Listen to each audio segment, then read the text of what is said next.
সবুজে ঘেরা একটি ছোট্ট গ্রাম। সকালবেলা ধানক্ষেতের বাতাস, খালের জল আর মানুষের হাসি, এই নিয়েই গ্রামের জীবন।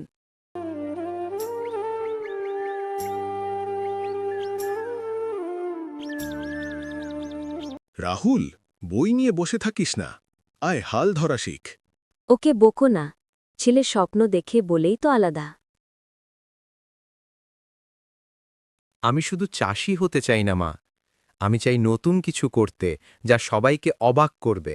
একদিন গ্রামের হাটে গেল রাহুল। ভিড়ের মাঝে এক অদ্ভুত দোকানদারের চোখে পড়ল তার।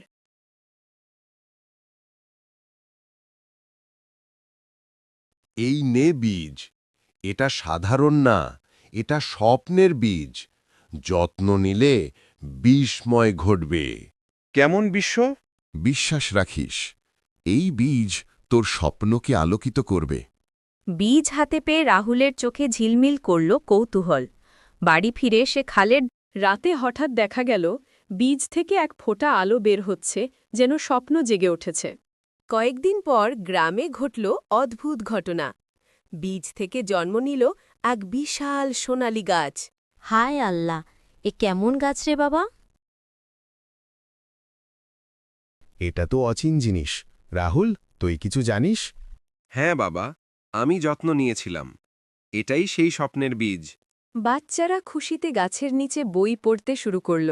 গ্রামবাসীর মনে হল এই আলো শুধু আলো নয়, আশা।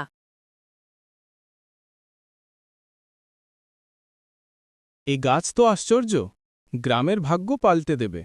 ধীরে ধীরে গড়ে উঠল এক অনন্য পাঠশালা, যেখানে বাচ্চারা স্বপ্ন শিখছে, জ্ঞান পাচ্ছে।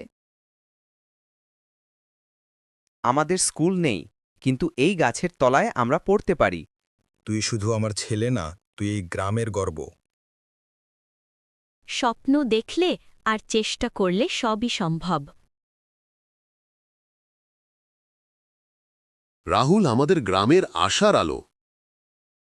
সোনালি গাছের আলোয় ঝলমল করছে পুরো গ্রাম, আর রাহুলের মুখে হাসি, স্বপ্নের জয়গান।